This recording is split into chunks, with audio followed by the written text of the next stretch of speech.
पाठ 12। छोटा जादूगर। छोटा जादूगर विषम परिस्थितियों में संघर्षरत एक धीर, गंभीर, कर्तव्यपरायण किशोर की मार्मिक कहानी है, जिसका पिता स्वाधीनता संघर्ष में भाग लेने के कारण जेल में है और जिसे विवश होकर मृत्यु के समीप पहुंची अपनी मां को छोड़कर खेल दिखाने के लिए घर से बाहर जाना पड़ता है। कार्निवाल के मैदान में बिजली जगमगा रही थी। हंसी और विनोद का कलनाद गूंज रहा था। मैं खड़ा था उस छोटे फुहारे के पास, जहां एक लड़का चुपचाप शरबत पीने वालों को देख रहा था। उसके गले में फटे कुर्ते के ऊपर से सूत की एक मोटी सी रस्सी पड़ी थी और जेब में कुछ ताश के पत्ते थे। उसके मुंह पर गंभीर विषाद के साथ धैर्य की रेखा थी। मैं उसकी ओर ना जाने क्यों आकर्षित हुआ। उसके अभाव में भी संपूर्णता थी। मैंने पूछा, क्यों जी, तुमने इसमें क्या देखा? मैंने सब देखा है। यहाँ चूड़ी फेंकते हैं, खिलौने पर निशाना लगाते हैं और तीर से नंबर छेदते हैं।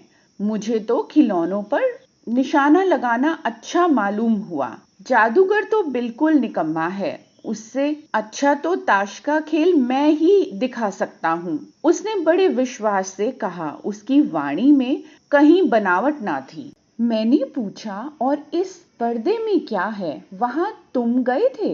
नहीं, वहां मैं ना जा सका, टिकट लगता है। मैंने कहा, तो चलो मैं वहां पर तुमको लिवा चलूं।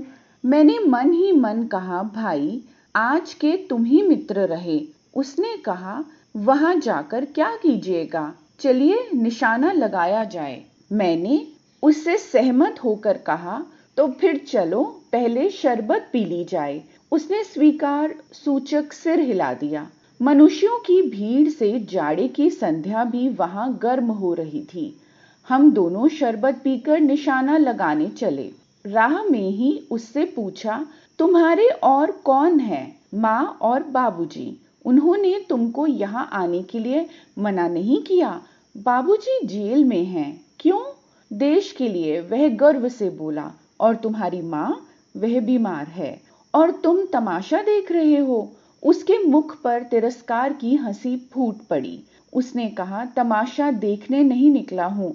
कुछ पैसे ले जाऊंगा तो माँ को पथ्य दूंगा। मुझे शरबत ना पिलाकर आपने मेरा खेल देखकर मुझे कुछ दे दिया होता तो मुझे अधिक प्रसन्नता होती। मैं आश्चर्य से उस 13-14 वर्ष के लड़के को देखने लगा।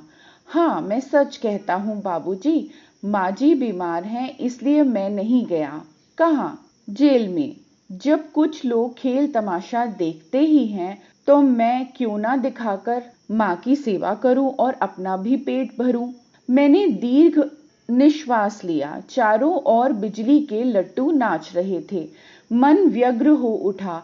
मैंने उससे कहा, अच्छा चलो निशाना लगाया जाए। हम दोनों उस जगह पर पहुंचे जहां खिलौनों को गेंद से गिराया जाता है। मैंने 12 टिकट खरीद कर उस लड़के को दिए। वह निकला पक्का निशानेबाज। उसकी कोई गेंद खाली नहीं गई। देखने वाले दंग रह गए। उसने 12 खिलौनों को बटोर लिया, लेकिन उठाता कैसे? कुछ जेब में, कुछ मेरे रुमाल में रख लिए गए। लड़के ने कहा, बाबूजी आपको तमाशा दिखाऊंगा, बाहर आइए, मैं चलता हूँ। इतना कहकर वह 9-2-11 हो गया। मैंने मन ही मन कहा, इतनी जल्दी आंखें बदल गईं। मैं घूमकर पान की दुकान पर आ गया। पान खाकर बड़ी देर तक इधर उधर टहलता देखता रहा। झूले के पास लोगों का ऊपर नीचे आना देखने लगा। अकस्मात किसी ने ऊपर हिंडोले से पुकारा, बाबूजी। मैंने पूछा, कौन?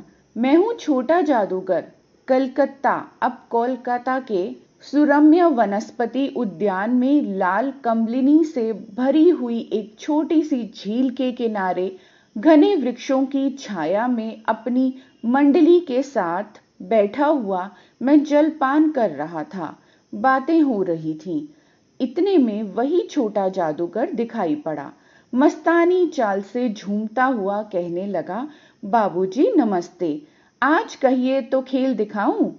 नहीं जी, अब हम लोग जलपान कर रहे हैं।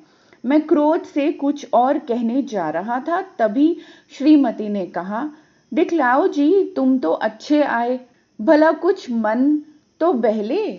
मैं चुप हो गया, क्योंकि श्रीमती जी की वाणी में वह माँ की सी मिठास थी जिसके सामने किसी भी लड़के को रोका नहीं जा सकता। उसने खेल दिखाना आरंभ किया। कार्निवल के सब खिलौने उसके खेल में अपना अभिनय करने लगे। भालू मनाने लगा, बिल्ली रूठने लगी, बंदर घुड़कने लगा, गुड़िया का ब्याह हुआ, गुड़िया का वर काना निकला। लड़की की वाचालता से ही अभिनय हो रहा था। हम सब हंसते हंसते लोटपोट हो गए। मैं सोच रहा था, बालक को आवश्यकता ने कितना शीघ्र चतुर बना दिया। यही तो संसार है। ताश के सब पत्ते लाल हो गए, फिर सब काले हो गए। गले की सूत की डोरी टुकड़े टुकड़े होकर जुड़ गई। लट्टू अपने आप नाच रहे थे। मैंने कहा, अब हो चुका, अपना खेल बटोर लो, हम लोग भी अब जाएंगे। श्रीमती जी ने धीरे से उसे 1 रुपया दे दिया। वह उछल पड़ा। मैंने कहा, लड़के, छोटा जादूगर कहिए बाबूजी, यह मेरा नाम है, इसी से मेरी जीविका है। मैं कुछ बोलना ही चाहता था कि श्रीमती जी ने कहा, अच्छा, तुम इस रुपए से क्या करोगे? पहले भरपेट पकौड़ी खाऊंगा, फिर एक सूती कंबल लूंगा। मेरा क्रोध अब लौट आया। मैं अपने आप पर बहुत क्रुद्ध होकर सोचने लगा, और कितना स्वार्थी है तू। उसके 1 रुपया पाने पर मैं ईर्ष्या करने लगा था ना। वह नमस्कार करके हम लोग लता कुंज देखने के लिए चले। हम लोग भी धीरे धीरे मोटर गाड़ी से हावड़ा की ओर बढ़े जा रहे थे। रह रहकर छोटा जादूगर स्मरण हो आता था। तभी सचमुच वह एक झोपड़े के पास कंबल कंधे पर डाले मिल गया। मैंने मोटर गाड़ी रोककर उससे पूछा, तुम यहाँ कहाँ? मेरी माँ यही है ना? अब उसे अस्पताल वालों ने निकाल दिया है। मैं मोटर गाड़ी से उतर गया। उस झोपड़े में देखा तो एक स्त्री चीथड़े से लदी हुई कांप रही थी। छोटे जादूगर ने कंबल ऊपर से डालकर उसके शरीर से चिपटते हुए कहा, माँ, मेरी आंखों से आंसू निकल पड़े। बड़े दिन की छुट्टी बीत चली थी। मुझे अपने कार्यालय में समय से पहुंचना था। कोलकाता से मन ऊब गया था। फिर भी चलते चलते एक बार उस उद्यान को देखने की इच्छा हुई। साथ ही साथ जादूगर भी दिखाई पड़ जाता तो और भी। मैं उस दिन अकेले ही चल पड़ा। जल्दी लौट आना था।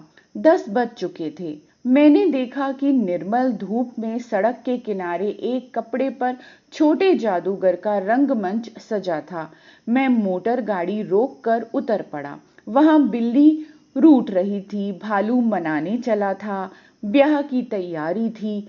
यह सब होते हुए भी जादूगर की वाणी में आज वह प्रसन्नता नहीं थी। जब वह औरों को हंसाने की चेष्टा कर रहा था, तब जैसे स्वयं कांप जाता था। खेल हो जाने पर पैसे बटोरकर उसने भीड़ में मुझे देखा। वह जैसे क्षण भर के लिए स्फूर्तिमान हो गया। मैंने उसकी पीठ थपथपाते हुए पूछा, आज तुम्हारा खेल जमा क्यों नहीं?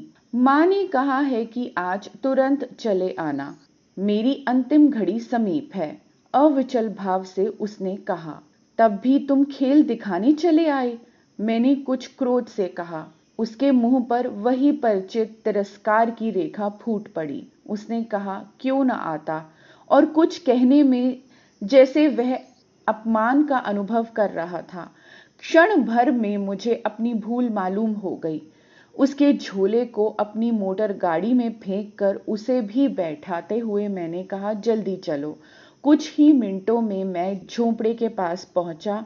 जादूगर दौड़कर झोंपड़े में माँ माँ पुकारते हुए घुसा।